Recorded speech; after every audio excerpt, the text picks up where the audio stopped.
हमें गोली मार दें, हमारी हत्या कर दें, फ़ोन कॉल से मनीष यादव नहीं डरने वाला है।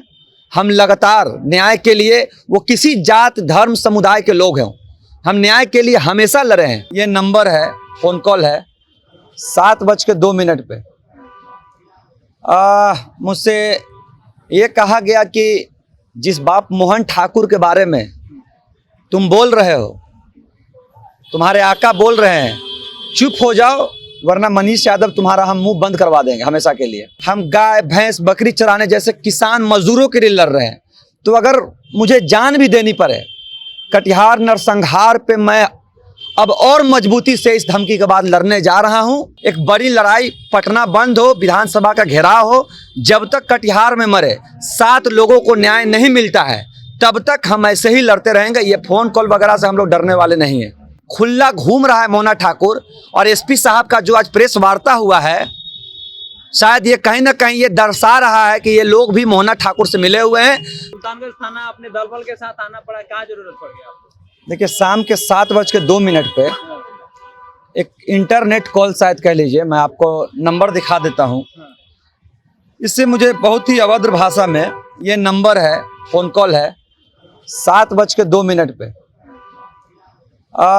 मुझसे ये कहा गया कि जिस बाप मोहन ठाकुर के बारे में तुम बोल रहे हो, तुम्हारे आका बोल रहे हैं, चुप हो जाओ वरना मनीष यादव तुम्हारा हम मुंह बंद करवा देंगे हमेशा के लिए।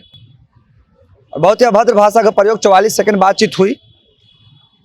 देखिए, मैं जिम्मेदार नागरिक होने के नाते मैंने ये सूचना अभी थाने को दी है, अपने साथियों के साथ आके लिखित सूचना दी है। देखिए, मैंने फ़ोन करने वाले लोग, ऐसे मानसिकता के लोगों से मैंने कभी डरा नहीं है, क्योंकि हम न्याय के लिए लड़ रहे हैं। हम गाय भैंस बकरी चराने जैसे किसान मजदूरों के लिए लड़ रहे हैं, तो अगर मुझे जान भी देनी पड़े, कटिहार नरसंहार पे मैं अब और मजबूती से इस धमकी के बाद लड़ने जा रहा हूं। जिनमें हिम्मत है, ताकत है, वो लोग रोक लें, हमें गोली मार दें, हमारी हत्या कर दें। फ़ोन कॉल से मनीष यादव नहीं डरने वाला है। हम लगातार न्याय के लिए, वो किसी जात धर्म समुदाय के लोग हैं, हम न्याय के लिए हमेशा लड़े हैं और आगे भी लड़ते रहेंगे। इस तरह के फ़ोन कॉल और धमकियों से हम नहीं डरने वाले हैं। ये एक पीड़ित समाज की लड़ाई है और इस लड़ाई में पूरा बिहार और देश हमारे साथ है। इस लड़ाई में हम कभी पीछे नहीं हटेंगे। पूरा बिहार हमको देख रहा है और सुन रहा है, किस तरह से पटना में सिर्फ मनीष यादव और उसके लोग खड़े होकर हम लोग यहाँ आंदोलन कर रहे हैं। और कई पॉलिटिकल पार्टियां भी आंदोलन नहीं करने के लिए हमें पहले भी कह चुकी है, लेकिन हम लोग पीछे नहीं हटेंगे। हम लोग लगातार आंदोलन कर रहे हैं और आंदोलन करेंगे। हमारे नेता आंदोलन कर रहे हैं। एक बड़ी लड़ाई, पटना बंद हो, विधानसभा का घेराव हो, जब तक कटिहार में मरे 7 लोगों को न्याय नहीं मिलता है तब तक हम ऐसे ही लड़ते रहेंगे। ये फ़ोन कॉल वगैरह से हम लोग डरने वाले नहीं हैं। जब आपने बात की तो उनकी उम्र कितनी होगी फोन करने वाले की?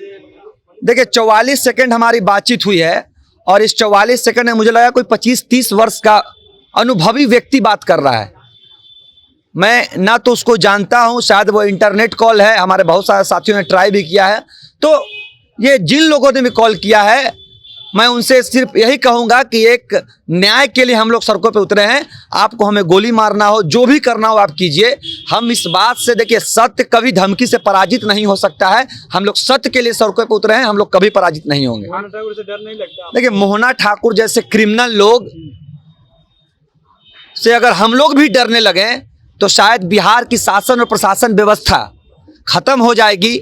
आज जिस तरह से खुला घूम रहा है मोना ठाकुर, और एसपी साहब का जो आज प्रेस वार्ता हुआ है, शायद ये कहीं ना कहीं ये दर्शा रहा है कि ये लोग भी मोना ठाकुर से मिले हुए हैं।